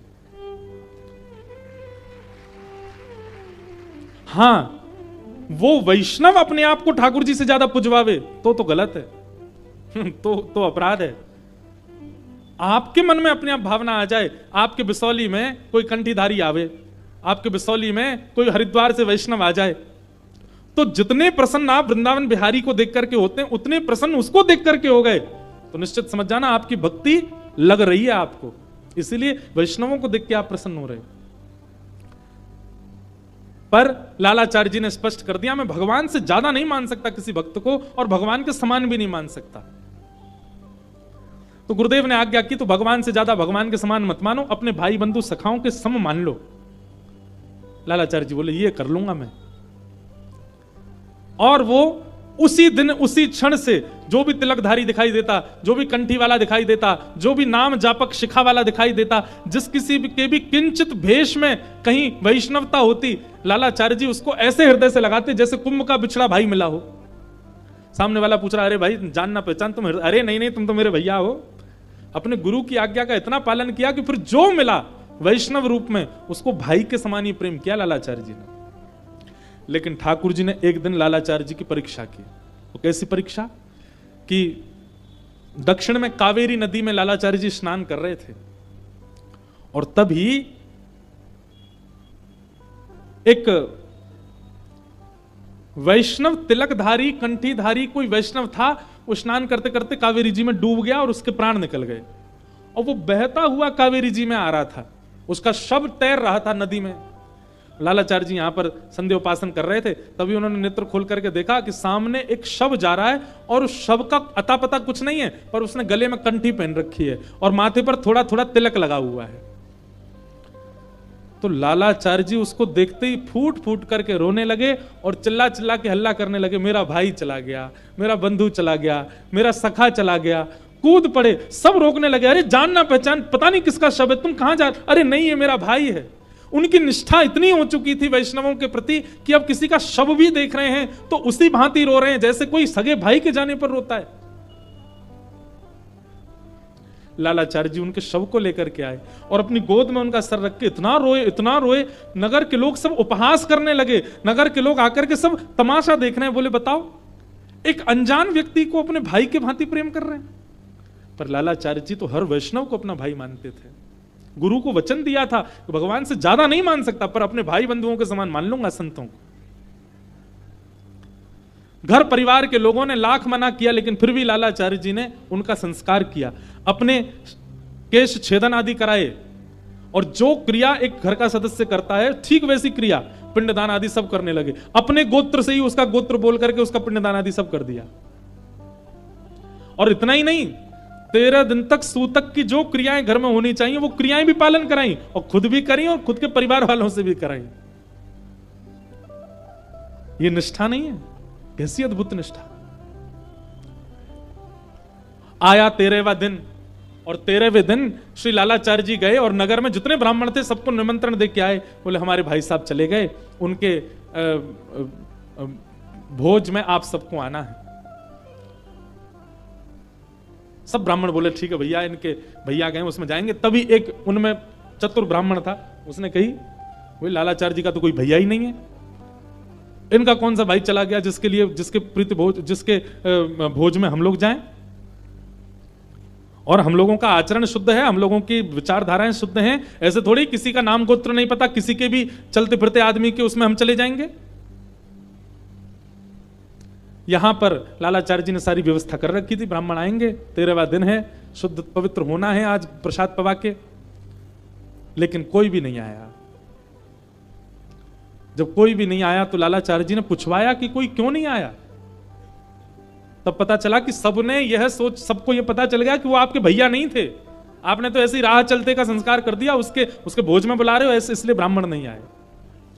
तब लालाचार्य जी रोते हुए अपने गुरुदेव रामानुजाचार्य जी के पास गए और जाकर के कहा, गुरुदेव मैंने तो आपको दिए हुए वचन का पालन किया कि मैं कंठीधारी तिलकधारी जो दिखेगा उसको अपना भाई मानूंगा, मैंने तो अपने नियम का पालन किया, पर यह समाज कहीं ना कहीं से इस बात को दावे से प्रस्तावित करवा रहा है कि मेरा नियम गलत है। मैंने एक कंठीधारी को अपने भाई मान करके सब क्रिया उसकी की, उसके 13वें का भोजन था, कोई भी पानी नहीं आया, यह जानकर कि मेरे सगे भाई नहीं थे।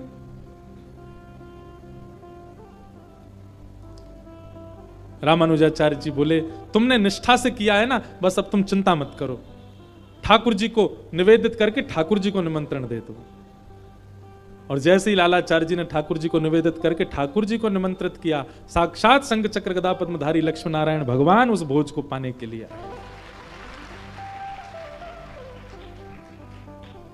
जिस भोज को ब्राह्मणों ने स्वीकार नहीं किया उसके लिए ठाकुर जी स्वीकार कर गए। तो ये बात अपने चित्त में बैठा लीजिए कि जब आप ठाकुर जी के समान या अपने भाई बंधु मित्रों के समान, और यदि गुरु कृपा हो जाए तो ठाकुर जी से भी ज्यादा वैष्णवों के भक्त हो जाते हैं, तो कहीं ना कहीं आपको ठाकुर जी से मिलने से आपकी कल्याण में, आपकी भगवत प्राप्ति में अब कोई बाधा नहीं आ सकती। पर यह हो पाना असंभव है। भगवान से अधिक वैष्णव प्रिय लगे, भगवान के समान वैष्णव प्रिय लगे, ये असंभव है। इसलिए कम से कम अपने मित्र भाई बंधुओं के समान वैष्णव दिखने लग जाएं, ऐसी क्रिया तो करो। क्योंकि भैया ठाकुर जी तो क्रिया बिगड़ने से पहले समझाते हैं, क्रिया बिगड़ने के बाद तो वैष्णव ही संभालेंगे आपको। आज युधिष्ठिर चिंता में है, मैं क्या करूं? भगवान ने तो हाथ खड़े कर दिए, बोले अब तो युधिष्ठिर भीष्म पितामह ही तुमको ज्ञान उपदेश करेंगे। और पंच पांडवों को लेकर के भगवान भीष्म पितामह के पास पहुंचे। रणभूमि में बाणों की सैया पर लेटे हैं पितामह भीष्म।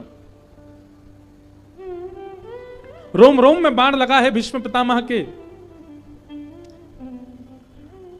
एक एक रक्त बूंद बनकर के नीचे गिरता जा रहा है। अब रक्त भी नहीं बचा है, फिर भी जीवित हैं भीष्म पितामह। क्यों? क्योंकि इच्छा मृत्यु का वरदान उनको मिला है। जब तक उनकी इच्छा नहीं होगी तब तक मर नहीं सकते।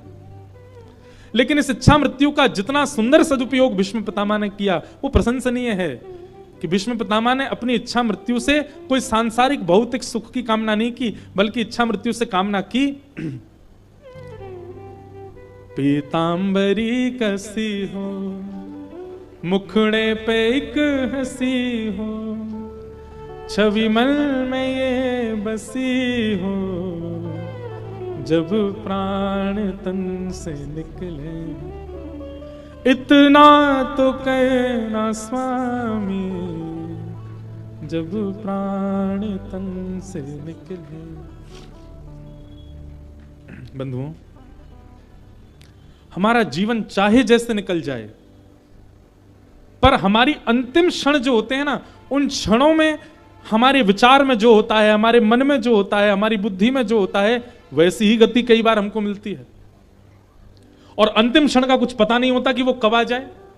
इसलिए हमारे शास्त्र कहते हैं इतना भजन करो, इतना नाम जप करो। ये कंठी माला पहनने का विधान क्यों है? गले में कंठी पहन के क्यों रहो? कब प्राण निकल जाए क्या पता। कम से कम हमारा देह जब प्राण त्यागे उस समय तुलसी जी तो हमारे तन से स्पर्श कर रही हो, इसलिए कंठी पहनते हैं। क्यों?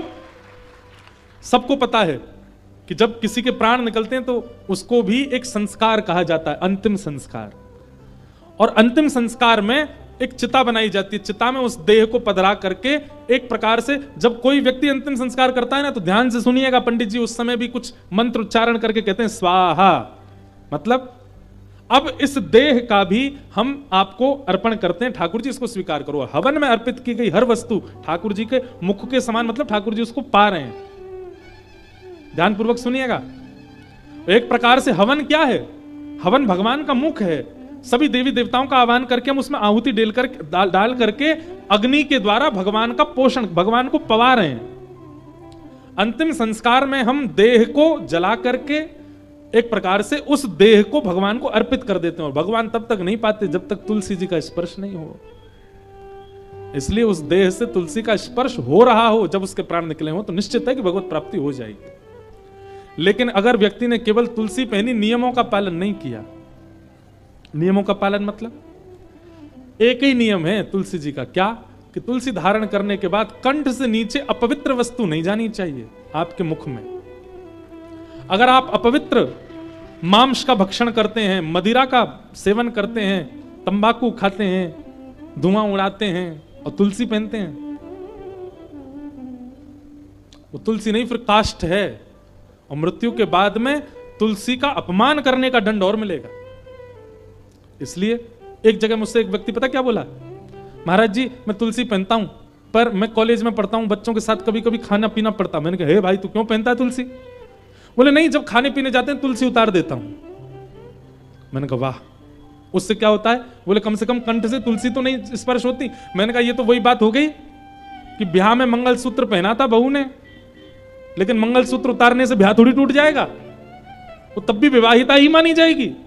कभी कभी मंगलसूत्र साइड रखने से क्या वो उसका ये समझ लें कि अब उसका ब्याह नहीं है, ब्याह तो हो गया। अब चाहे मंगलसूत्र धारण करे चाहे नहीं, एक बार कंठी अगर गले में पहन ली तो मतलब आप वैष्णव हो। उसके बाद आपकी खान पान की शुद्धता अगर नहीं है, दंड तो मिलेगा। इसलिए तब तक तुलसी जी मत पहनिए जब तक आप अपने चित्त पर ये भरोसा ना कर लें कि हाँ हम अपने भोजन और भजन और पान को शुद्ध कर सकते हैं। विशेष रूप से तो मांस सेवन करने वाले और मदिरा पीने वाले, तंबाकू सेवन करने वाले, इन लोगों से तो हमारी प्रार्थना है बिल्कुल मत पहन लेना, और जब पहनो तो सबको विष के मात्र त्याग देना, विष के समान त्याग देना। तो हम जीवन भर कुछ भी करें, पर अंतिम क्षण में हमारे मुख से जो शब्द उच्चरित होता है, हमारे चित्त में जो होता है, हमारे मन में जो होता है, उसी से हमारी गति निश्चित होती है। इसलिए भैया